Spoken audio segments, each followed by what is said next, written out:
نشرة جديدة من قناتكم بارسا نيوز. برشلونة ليس مجرد ناد. الله يوم 16 مايو أمام الميريا الذي هبط الميريا. يوم 19 إن شاء الله يوم الأحد القادم أمام رايو فايكانو في هذا الملعب، آخر لقاءاته في هذا الملعب، ختم اللقاءات يوم 25 مايو إن شاء الله أمام إشبيليا في ملعب رامون سانشيز بيتخوان في اطار طبعا ختام هدف هذا الموسم. لو تخطى ال 25 طول حارس المرمى أليكس الى ماندوفسكي، ولكن تغطيه دفاعيه سريعه والعوده امامنا هنا من اللاعب ارامبورو، اللاعب الشاب اللي النهارده اللي بنشوفه واللي تلقى كانسيلو في الجنب الشمال، ولكن حديث عن امكانيه رحيله طبعا في الصفقات اللي ممكن الاورجواياني طبعا اللي النهارده ثبال ترجع مره ثانيه الى بيكر.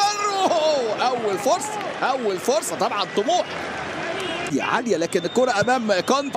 نشوف الايام القادمه ايه، كلام كتير اول فتره دي وتدخل وحكم بيدري لامين يامال. يبقى طبعا جيرونا برصيد امامنا هنا رافينيا هل فيها رايه على بيكر؟ حكم امامنا هو المساعد ارفع الحكم. لسه ما شفناش حاجه من لامين يامال. 14 يونيو حتى 14 يونيو 100 كوره انطلاقه لامين، خطا وفرصه والسريع اللي امامنا هو بيكر. اوير سابال يا رافينيا، لكن عمل الكره للخلف بالباو.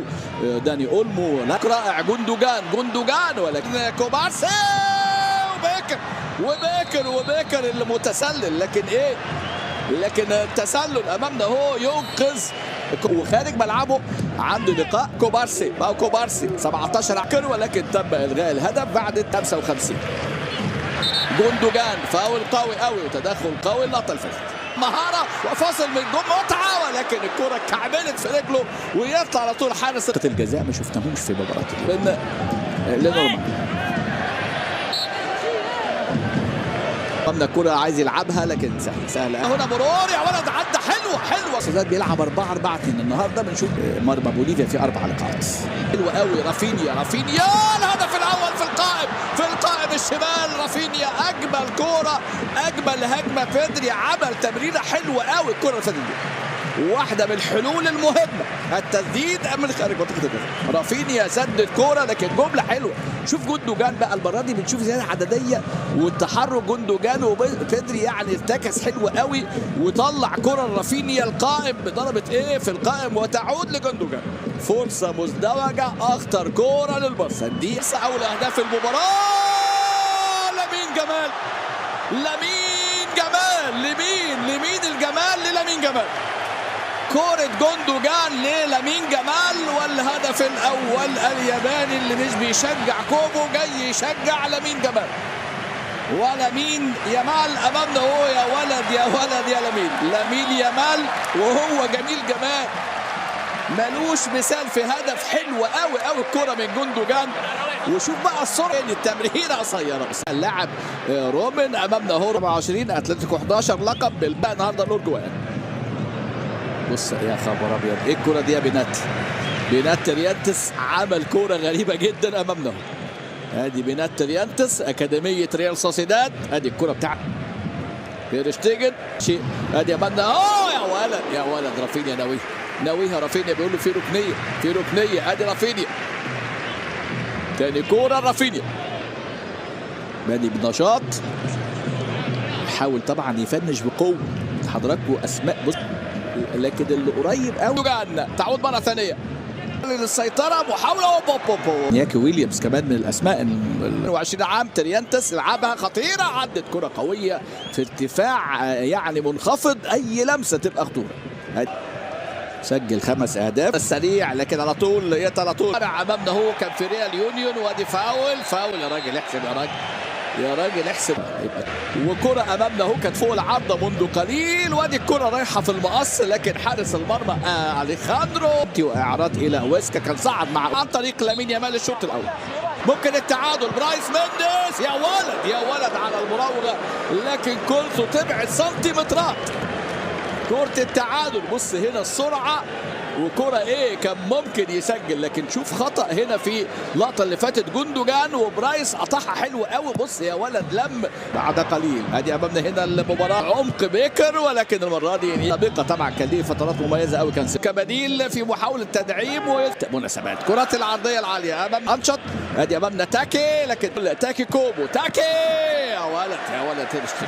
ادي اول كرة من تاكي، سجل في اسيا الاخيرة لما خرجت اليابان. فيرمين البديل داخل باصرار، او فران توريس البديل يسجل، لكن انقاذ رائع.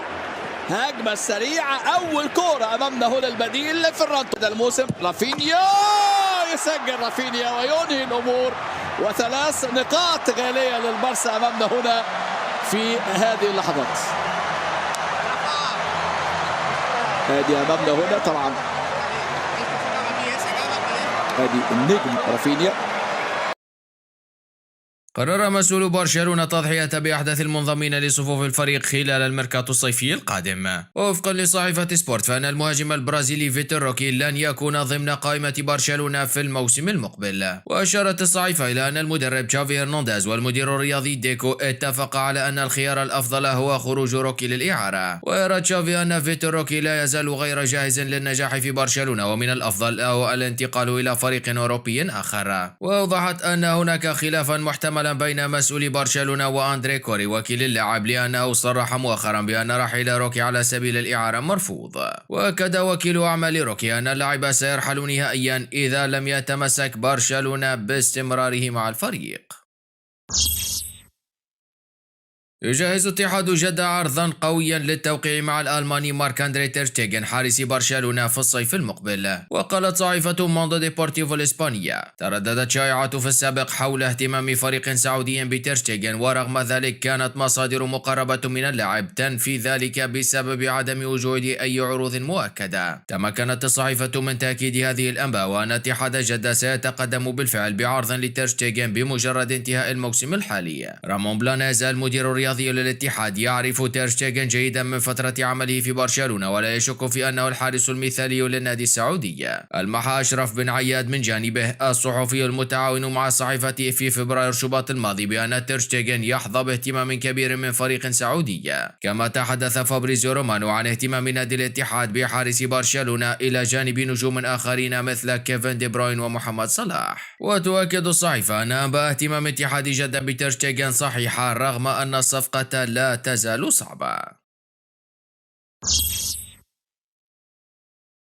حدد نادي برشلونة 100 مليون يورو للموافقة على بيع أحد لاعبيه البارزين خلال الميركاتو الصيفي المقبل. ووفقا لصحيفة سبورت الكتالونية لن تقبل إدارة برشلونة بعروض أقل من 100 مليون يورو للموافقة على رحيل الأوروغواني رونالد أراوخو مدافع الفريق خلال الصيف القادم. وأشارت إلى أن الخطة الرئيسية لإدارة برشلونة هي عدم بيع أراوخو، لكن سيدرس النادي الأمر إذا ما حصل على عرض يناسب طموحاته. وأوضحت أن مانشستر يونايتد وبايرن ميونخ يتسابقان على حسم صفقة أراوخو، لكن كلاهما لن يطابق السعر الذي وضعه برشلونة لبيع المدافع. وذكرت أن اليونايتد والبافاري يمكنهما فقط إغراء أراوخو بالحصول على راتب أعلى، وهذا ربما يفتح باب التفاوض على سعر الصفقة إذا ما وافق اللاعب على الرحيل.